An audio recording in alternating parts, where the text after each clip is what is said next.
Assalamualaikum warahmatullahi wabarakatuh. Waalaikumsalam warahmatullahi wabarakatuh. Pertama-tama marilah kita panjatkan puji-puja serta rasa syukur kita atas kehadiran Allah Subhanahu wa taala atas berkat rahmat hidayahnya sehingga kita bisa berkumpul di pagi hari ini.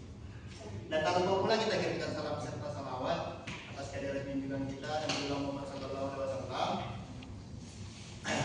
Baik, langsung saja kita masuk ke presentasi saya hari ini, yaitu pengaruh financial literasi, lifestyle and self control terhadap saving behavior generasi Z di mana di Jakarta Selatan, di mana dalam hal ini mata kuliah dosen pengampu mata kuliah Rahmawati SE MHK dalam mata kuliah seminar akuntansi dan dalam materi review jurnal.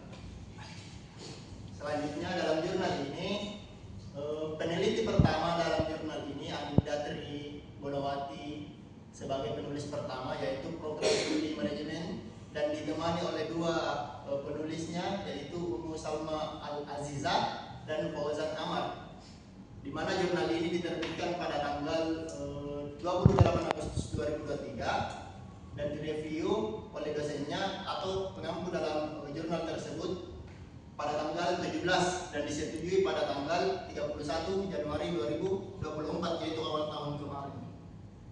Baik, langsung saja pendahuluan yang melatar belakangi jurnal ini, di mana generasi Z merupakan generasi dengan karakter digital, native dan multitasking yang dikelilingi dengan tren gaya hidup dan perkembangan teknologi yang pesat mengalami perubahan. Hal tersebut membuat tingkat literasi keuangan dan pengendalian diri menjadi rendah, di mana perlu adanya perilaku menabung sebagai aspek penting guna mencapai stabilitas keuangan demi masa depan. Dalam jurnal ini juga disebutkan generasi Z terus melakukan dan mengikuti tren yang ada, sehingga tidak jarang menimbulkan pengelolaan keuangan yang tidak baik dan tidak sehat. Kurangnya pemahaman literasi pada generasi ini juga berpengaruh buruk dan kontrol dirinya, sehingga pengelolaan keuangannya juga memburuk. Adapun tujuan dari jurnal penelitian ini yaitu untuk menganalisis pengaruh yang ditimbulkan dari kepemilikan finansial literasi terhadap saving behavior, lifestyle terhadap saving behavior, serta self control terhadap saving behavior generasi Z di Jakarta Selatan. Next, adapun metode penelitian dalam jurnal ini yaitu menggunakan metode kuantitatif dengan subjek penelitian berjumlah 349 responden yang tersebar di Jakarta Selatan. Data yang dikumpulkan melalui penyebaran kuesioner dan teknik yang digunakan adalah teknik analisis model SEM, yaitu Structural Equating Modeling, menggunakan software Smart TLS. Oke, next. Hasil dan pembahasan.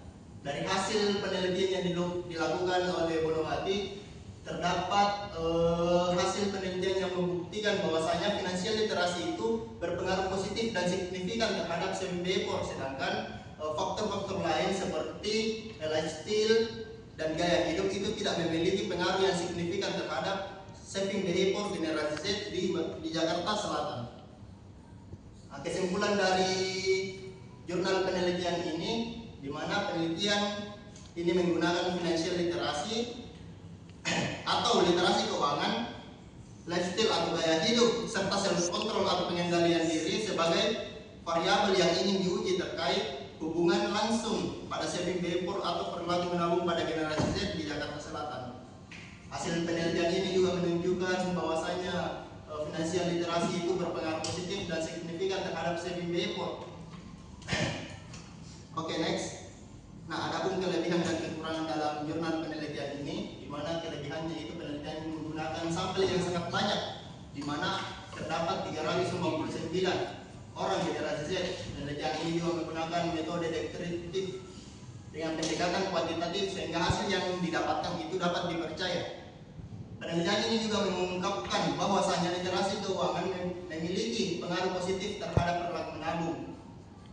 Nah, adapun kekurangan dari jurnal penelitian ini, di mana penelitian ini hanya tertuju pada satu lokasi saja, yaitu Jakarta Selatan, sehingga untuk daerah-daerah lain tidak bisa mengambil hasil dari penelitian ini sebagai acuan utama dalam penelitian penelitian untuk keberlanjutan penelitiannya tersebut. Penelitian ini juga menggunakan 1 tahun sebagai dasar pengumpulan data sehingga hasil penelitiannya tidak dapat dijadikan acuan untuk jangka panjang. Oke, next.